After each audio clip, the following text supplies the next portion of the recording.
बिस्मिल्लाहिर्रहमानिर्रहीम। आज का हमारा टॉपिक है मैट्रिक्स। तो आइए, हमारे पास जो भी नंबर हो तो इसके लिखने के कई तरीके हो सकते हैं। वे ऑफ टेबुलेट,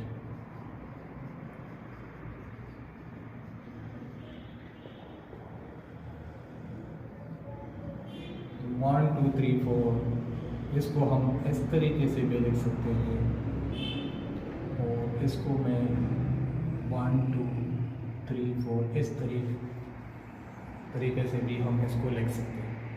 तो इसके लिखने के कई तरीके हो सकते हैं। मैट्रिक्स असल में जो होता है वो नंबर की एक अरेंजमेंट होती है। वो अरेंजमेंट किसी भी तरह हो सकती है। अगर इस अरेंजमेंट को हम स्क्वायर ब्रैकेट्स में इनक्लोज करें, जस्ट लाइक दिस, वो हम स्क्वायर ब्रैकेट्स में इनक्लोज करें तो इसको हम मैट्रिक्स कहते हैं। इसको हम मैट्रिक्स कहते हैं।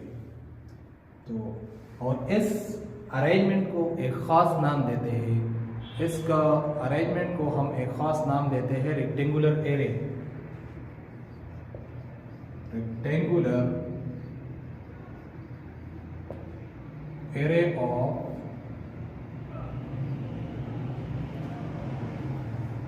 Real and complex number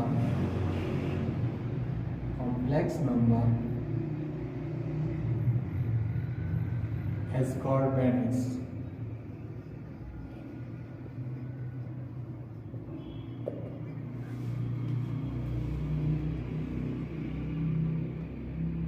array का मतलब अरेंजमेंट, एम्पावरमेंट, और इसको हम शेप भी कह सकते हैं। तो अभी हम देखते हैं और कॉम्प्लेक्स का नंबर जो आयोटा की शक्ल में हो।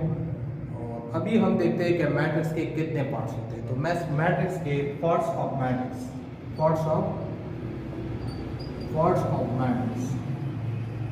तो मैट्रिक्स के दो पार्ट्स होते हैं, एक को हम रो और दूसरे को हम कॉलम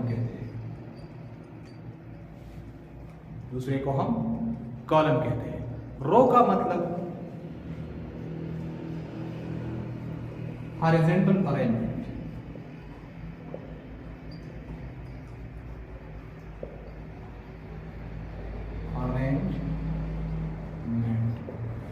और कॉलम का मतलब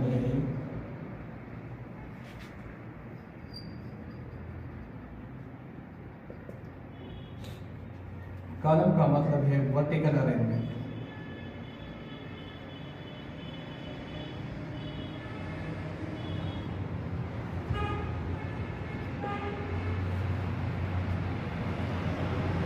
रो का मतलब है हॉरिजॉन्टल अरेंजमेंट और कॉलम का मतलब है वर्टिकल अरेंजमेंट। हॉरिजॉन्टल का मतलब जो लेफ्ट से राइट तक और राइट से लेफ्ट तक इस पोजीशन में आ जाए तो इसको हम हॉरिजॉन्टल कहते हैं, यानी पैरेलल टू अर्थ।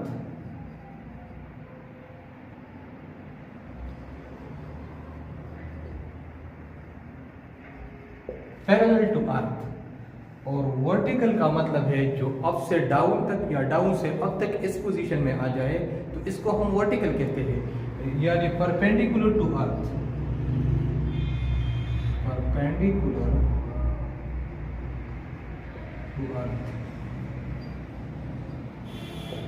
तो हॉरिजॉन्टल का मतलब है कि जो लेफ्ट से राइट तक, राइट से लेफ्ट तक इस पोजीशन में आ जाए तो इसको हम हॉरिजॉन्टल अरेंजमेंट कहते हैं।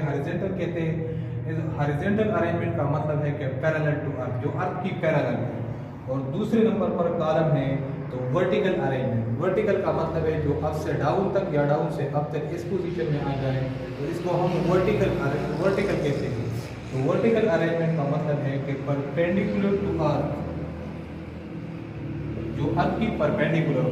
फॉर एग्जांपल के एक मैट्रिक्स के 1 2 3 4,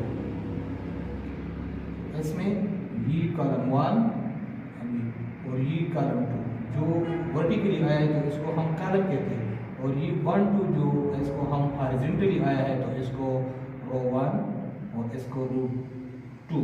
तो इसमें 2 रो है और कॉलम की तादाद भी इसमें 2 है। तो जो वर्टिकली आया है तो इसको हम कॉलम कहते हैं, जो हॉरिजॉन्टली आया है तो इसको हम रो कहते हैं। लेकिन एक बात याद रखिए कि रेक्टेंगुलर एरे में कोई भी नंबर मिस नहीं होनी चाहिए कि 1 2 0 as not matrix, as not matrix. इसको हम मैट्रिक्स नहीं कह सकते क्योंकि इसमें एक एंट्री मिस हुआ है। तो रेक्टेंगुलर एरे में कोई भी नंबर मिस नहीं होनी चाहिए। तो एंट्री 1 2 0 और इस 2 के नीचे इसमें एक एंट्री मिस हुआ है। तो मैट्रिक्स के बारे में एक छोटा सा लेक्चर दिया मैंने आपको, और शायद आपको ये लेक्चर पसंद आया हो। अभी हमें इसकी एक्सरसाइज शुरू करनी है। तो एक्सरसाइज शुरू करने से पहले हम इसके डिफिनीशन और इसके कंसेप्ट को क्लियर करने की